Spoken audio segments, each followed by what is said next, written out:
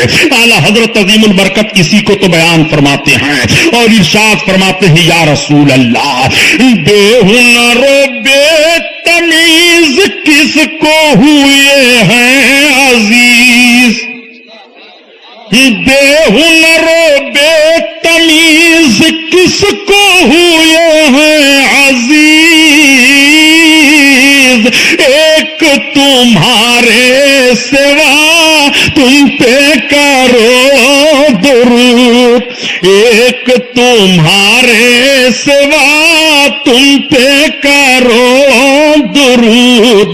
ان کی مہک نے دل کے غنچے کھلا دیے ہیں غنچے کھلا دیے ہیں. درود شریف.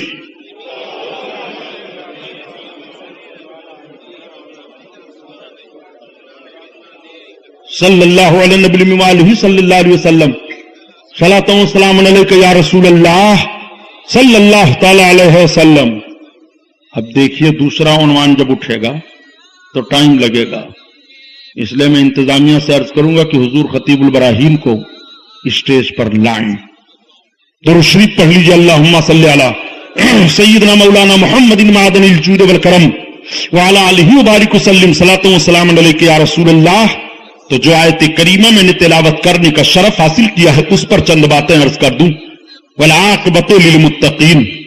اللہ تعالیٰ نے قرآن عظیم میں بیان فرمایا کہ آخرت میں اچھا انجام پرہیزگاروں کے لیے ہے. آپ ذرا اس جملے پر غور فرمائیں کہ آخرت میں اچھا انجام پرہیزگاروں کے لیے ہے. رب کا ارشاد دوسری جگہ ہے وَمَن يَعْمَلْ مِثْقَالَ ذَرَّةٍ خَيْرًا يَرَهُ وَمَن يَعْمَلْ مِثْقَالَ ذَرَّةٍ شَرًّا يَرَهُ.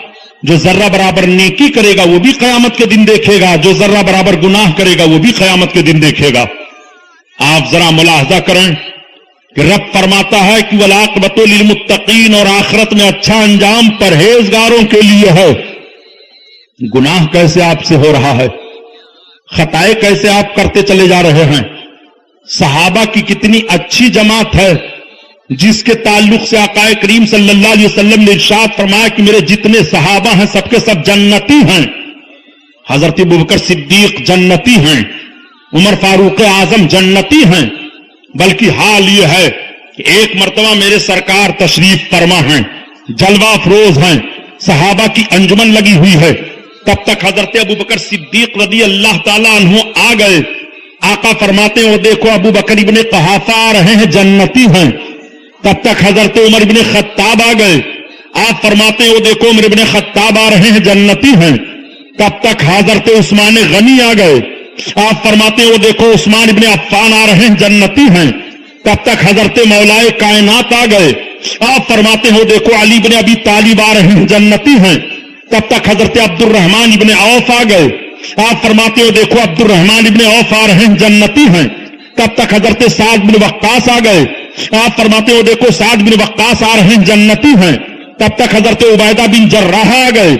آپ فرماتے ہو دیکھو عبیدہ بن جراح آ رہے ہیں, جنتی ہیں. تب تک حضرت سعید آ گئے. آپ فرماتے ہو دیکھو سعید آ رہے ہیں, جنتی ہیں. یہ 10 صحابی یکے بعد دیگرے اللہ کے حبیب کی بارگاہ میں آ رہے ہیں. نبی ارشاد فرماتے ہیں ابو بکر تم جنتی ہو, عمر تم جنتی ہو, عثمان تم جنتی ہو, علی تم جنتی ہو, سعد بن وقاص تم جنتی ہو, عبیدہ بن جراح تم جنتی ہو, عبد الرحمن بن عوف تم جنتی ہو, سعید تم جنتی ہو. ان 10 صحابیوں کو سرکار جنت کی بشارت فرماتے چلے جا رہے ہیں. اعلیٰ حضرت عظیم البرکت اسی طرف اشارہ فرماتے ہیں وہ 10 جن کو جنت کا مزدان ملا صلی اللہ تعالی علیہ وسلم. تو میں عرض کر رہا تھا کہ اعلیٰ حضرت عظیم البرکت رضی اللہ تعالیٰ عنہ اسی لیے اشارہ فرماتے ہوئے ارشاد فرماتے ہیں وہ 10 جن کو جنت کا مزدان ملا اس مبارک جماعت پہ لاکھوں سلام, لاکھوں سلام. بات آ گئی تو سن لو تاکہ ایمان تازہ ہو جائے. آج کبھی کبھی کچھ لوگ سرکار کے تعلق سے کہہ دیا کرتے ہیں کہ معاذ اللہ رسول کو کوئی اختیار نہیں. بتاؤ سرکار کو جتنا صحابہ نے سمجھا اتنا کوئی سمجھ پائے گا؟ آپ ذرا فیصلہ دو, اپنے ذہن و دماغ سے سوچ کر کے فیصلہ سامنے رکھو. ایک صحابی بیٹھے ہوئے تھے, جیسے سرکار کے اس فرمان عالی شان کو سنا کہ ان 10 کے لیے جنت کی بشارت کا اعلان ہو رہا ہے, تب تک وہ آقا کی بارگاہ میں عرض گزار ہوتے ہیں. ان کا نام حضرت عکاشہ ہے. عرض کرتے ہیں یا رسول اللہ, سرکار میرے آقا صلی اللہ تعالی علیہ وسلم نے اپنے صحابہ کے ذہن و فکر کو ملاحظہ فرمایا. سرکار نے دیکھ لیا کہ سب کے دل میں یہ تمنا ہے کہ کاش مجھے بھی جنت کی بشارت مل جائے, مجھے بھی جنت کی بشارت مل جائے. آقا نے ارشاد فرمایا سنو, ایسے 70,000 افراد کی مغفرت رب تعالیٰ قیامت میں بلا حساب فرمائے گا. اس بشارت کو سننے کے بعد صحابی مچل گئے کہ میرے سرکار جب یہ فرماتے ہیں تو لاؤ اپنے آقا سے میں آج عرض کر دوں اور اپنے لیے جنت کا فیصلہ لے لوں. عرض کرتے ہیں یا رسول اللہ ایسے 70,000 کی افراد کی مغفرت رب تعالیٰ قیامت میں بلا حساب فرمائے گا؟ آقا نے فرمایا ہاں. تو عرض کرتے ہیں یا رسول اللہ انہی 70,000 میں سے ہمیں بھی کر دیجیے. آقا نے فرمایا عکاشہ جا, انہی 70,000 میں سے ہم نے تمہیں بھی کر دیا. اسی لیے اعلیٰ حضرت عظیم البرکت فرماتے ہیں کہ کون دیتا ہے دینے کو منہ چاہیے اور دینے والا ہے سچا ہمارا نبی, ہمارا نبی دینے والا ہے سچا ہمارا نبی, ہمارا نبی. اللہ اللہ اپنے آقا کا اختیار ملاحظہ فرماؤ. اس لیے مسلمانوں اپنے ایمان و عقیدہ کی حفاظت کرو. لوگوں کے خرافات میں آ کر کے نبی کونین صلی اللہ علیہ وسلم کی مقدس سیرت پر اعتراض مت کرو. آقا سے محبت کرو, نبی کی محبت اصل ایمان ہے. آج بڑے خوش نصیب ہو بھیونڈی کے مسلمانوں, حضور خطیب البراہین, رئیس الاتقیاء, بقیت السلف, نمونہ خلف, مخدوم گرامی مرتبت صاحب الفضیلت حضرت علامہ الحاج الشاہ صوفی مفتی محمد نظام الدین خان صاحب قبلہ دامت برکاتہ القدسیہ خلیفہ حسن العلماء مارحرہ مطہرہ شریف جلوہ افروز ہیں. بہت پیروں کو آپ نے دیکھا ہوگا، کبھی کبھی لوگ جب کہہ دیا کرتے ہیں کہ سبحانی صاحب ہمیں پیر بتا دیجئے، تو میں عرض کرتا ہوں کہ حضور خطیب البراہین کی زندگی نعمت الہی سمجھو. اگر کسی سلسلہ میں داخلہ نہ لیے ہو جو سلسلہ سرکار تک پہنچتا ہے، تو مسلمانوں اس وقت کو غنیمت جانو کہ حضور خطیب البراہین سے شرف بیعت حاصل کر لو. آپ کی ذات نعمت الہی ہے.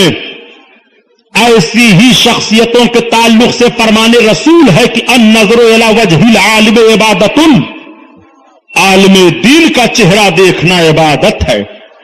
النظر الی الکعبہ عبادت، کعبہ کو دیکھنا عبادت ہے.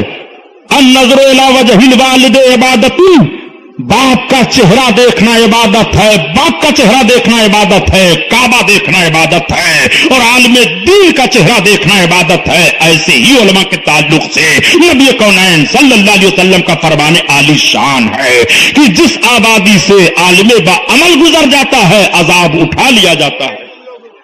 آپ سب حضرات بیٹھ جاؤ بھائی، ابھی بوسے لینا ہے اور بیان کر لینے دو. بڑے پیر دستگیر غوث اعظم اللہ اکبر. سلسلہ قادریہ میں داخلہ لینے والوں اپنے آپ کو فخر محسوس کرو. بڑا خوش نصیب مرد مومن وہ ہے جو سلسلہ عالیہ قادریہ میں شرف بیعت حاصل کرتا ہے. سرکار غوث اعظم کو کون نہیں جانتا؟ جن کا نام محبت سے لیا کرو تو مرنے سے پہلے پہلے توبہ کی توفیق مل جائے گی. جس آبادی میں بڑے پیر کا نام لیا جاتا ہے وبا کی بیماریاں دور ہو جاتی ہیں.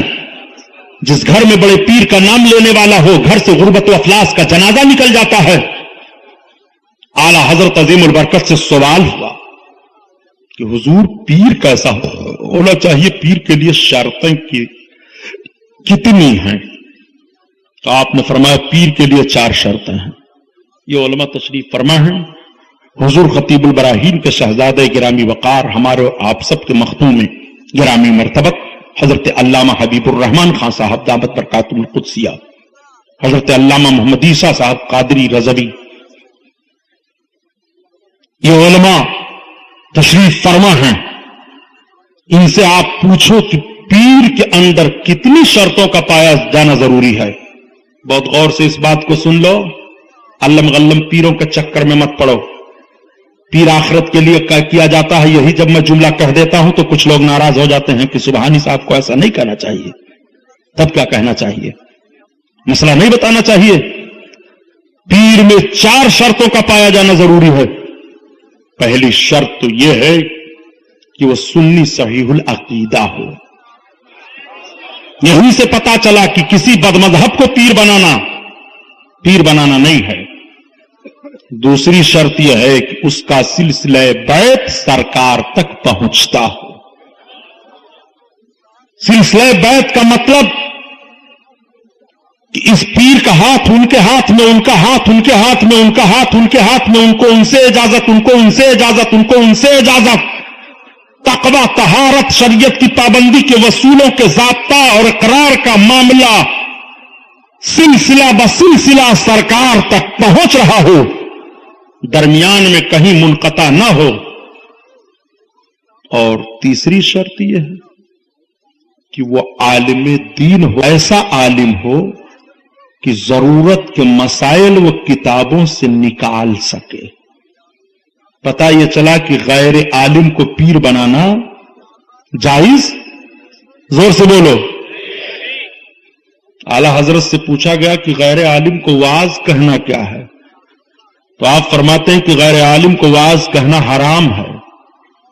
اب سب بڑے بڑے لوگ تقریریں کرتے چلے جا رہے ہیں. ذرا ملاحظہ فرمائیے، غیر عالم کو پیر بنانا جائز نہیں ہے. اور چوتھی شرط سرکار اعلی حضرت بیان فرماتے ہیں کہ فاسق مولن نہ ہو. فاسق مولن کسے کہتے ہیں؟ تو اب تو سمجھنے کا معاملہ ہے. لوگ لوہے کا مرچا سمجھتے ہیں تو کیا دین کی باتیں نہیں سمجھیں گے؟ یہ گنوار نہیں ہیں حضرت، یہ گاؤں کے یار ہیں. جب لوگ کہتے ہیں کہ ہم گنوار ہیں، آپ گنوار نہیں ہیں، گاؤں کے یار ہیں. فاسق مولن کہتے ہیں کہ علل اعلان اس کا کوئی گناہ نہ ہو، اعلانیہ طور پر اس کی کوئی خطا لوگوں کے سامنے نہ ہو، یہ 4 شرطیں جس میں پائی جائیں تو پیر اس کو بنانا جائز ہے۔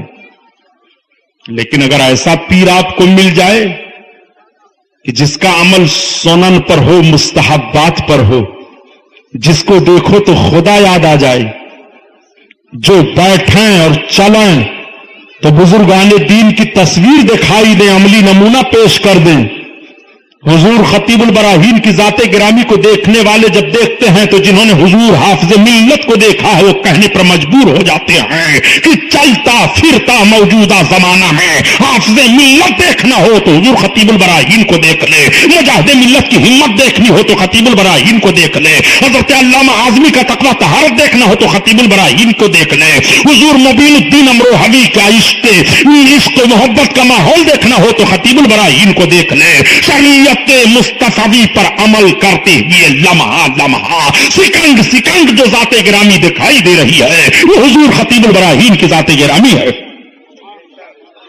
ایسے پیر کو پاؤ تو اپنا ہاتھ کو دے دو۔ پیر پیر ہوتا ہے، پیر کا بڑا عظیم سہارا ہوتا ہے۔ سلسلہ قادریہ کے پیر الحمدللہ حضرت عبد الرحمن تفسونجی رحمت اللہ تعالی علیہ ایک بزرگ ہیں، سرکار غوث اعظم کے دور ہی کے، وہ بیٹھے ہوئے تھے، علماء فقراء اولیاء بیٹھے ہوئے تھے، تحدیث نعمت کے طور پر انہوں نے کہہ دیا اللہ تعالیٰ نے مجھ کو بہت بلندیاں عطا کی ہیں، میں 40 سال سے تقدیر کے دروازے پر ہوں لیکن شیخ عبد القادر کا نام زمین پر پاتا ہوں، وہاں میں نے نہیں دیکھا۔ تب تک سرکار غوث پاک کے ایک مرید بیٹھے تھے، اٹھ کر کے کھڑے ہو گئے، اپنا کرتا پھاڑ دیا اور کہا یہ حضور میں آپ سے کشتی لڑوں گا، کشتی چیلنج کر دیا۔ اتنا سننا تھا کہ حضرت عبد الرحمن تفسونجی دیکھ رہے ہیں، خاموش ہیں۔ آپ نے فرمایا کیوں نہیں آپ کھڑے ہوتے، میں آپ سے کشتی لڑوں گا۔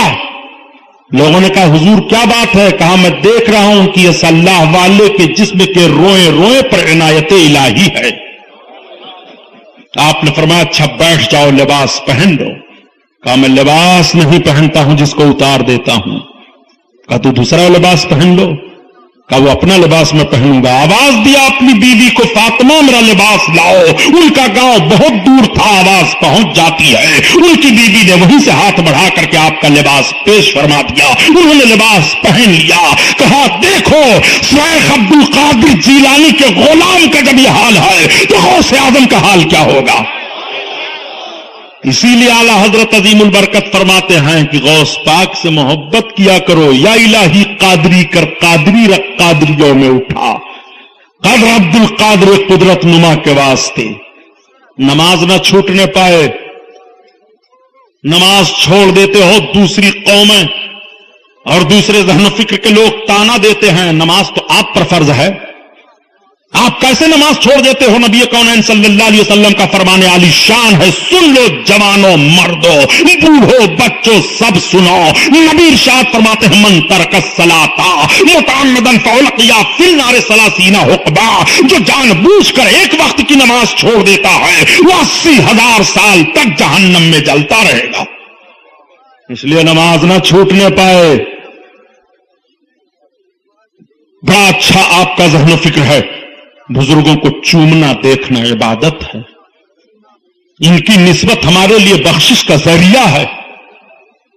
شیخ سعدی رحمت اللہ تعالی علیہ نے بہت اچھے انداز سے فرمایا، آقا کریم صلی اللہ علیہ وسلم کی ایک حدیث کی روشنی میں قیامت کا میدان ہوگا، جنتی جنت میں جائیں گے، دوزخی دوزخ میں جائیں گے، کچھ دوزخی جنتیوں کے سامنے سے گزریں گے یا جنتی گزریں گے دوزخیوں کے سامنے سے، تب تک دوزخی جنتی کا ہاتھ پکڑ لے گا، مجھے آپ پہچانتے ہو کہ نہیں؟ وہ جنتی کہے گا پہچانتا ہوں، معاملہ کیا ہے؟ تو دوزخی کہے گا انا الذی سقیتک شربتن یا سقیتہ شربتن، میں نے آپ کو پانی پلایا تھا۔ دوسرا دوزخی جنتی کا ہاتھ پکڑے گا، ٹھہرو جنت میں جا رہے ہو؟ ہاں، میں تو اپنی بدعمالیوں کی بنیاد پر جہنم کا مستحق ہو گیا، مجھے آپ پہچانتے ہیں؟ ہاں پہچانتا ہوں۔